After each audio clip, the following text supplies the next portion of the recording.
Rires et larmes d'un enfant noir. Un enfant noir, contre la nature, a 1000 ressources. Dans sa lutte contre les saisons, plus d'un atout.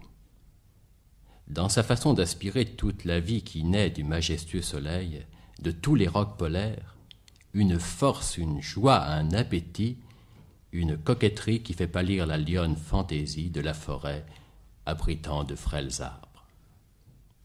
L'enfant noir crie quand vient tomber sur sa peau douce et pure, comme l'eau de source que les rocs ont filtrée, le jour qu'un horloger avare distribue en compte-gouttes. L'enfant noir crie et demande que son corps, le diamant de sa peau qui illumine ses nuits, se substitue au soleil inconstant. L'enfant noir demande que sa peau, plus riche qu'un ciel de fête de Noël, prenne la direction d'un monde enténébré par la fumée qui monte des couches de l'or. C'est pour cela que de tout temps rit l'enfant noir. C'est l'argument de son sourire, la source inépuisable de la plus grande bonté, quelque chose qui ressemble à la racine même de la vie. Ni vouloir de dominateur, ni soin calculé de charmer, ni stupide besoin d'amuser.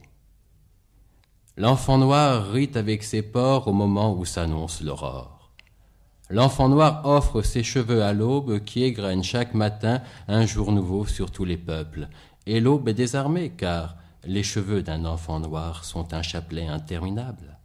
C'est le miroir des jours qui naissent indéfiniment, interminablement.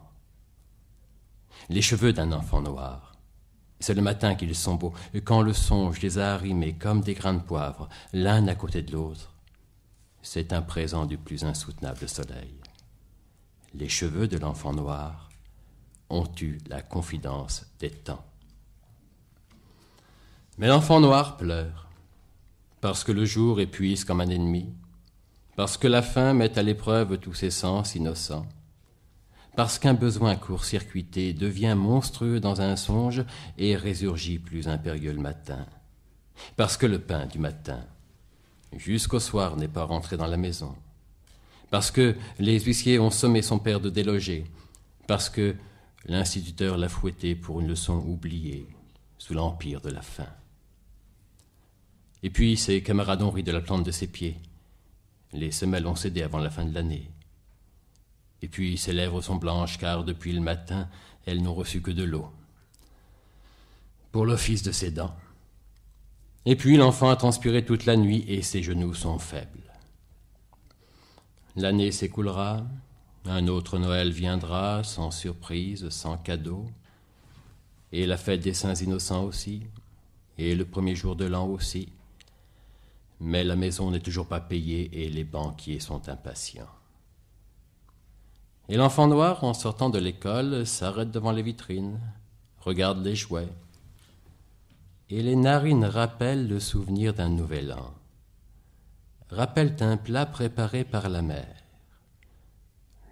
infatigable, la seule magie de la maison, la mère qui fait réciter les leçons avant de prendre sa Bible pour implorer la grâce, la mère exemplaire, la mère invaincue, la mère qui tient tête à toutes les saisons, aux monstres des banques, aux lois des tribunaux.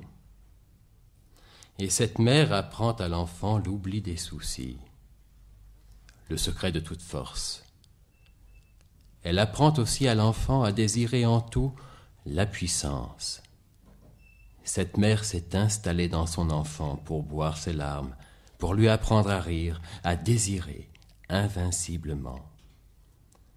Et puis à l'enfant elle a dit « 2 ruisseaux sur mes joues sont creusés, le long de mes narines, pour pleurer à ta place. Et je te lègue toute ma force de rire pour l'avenir. »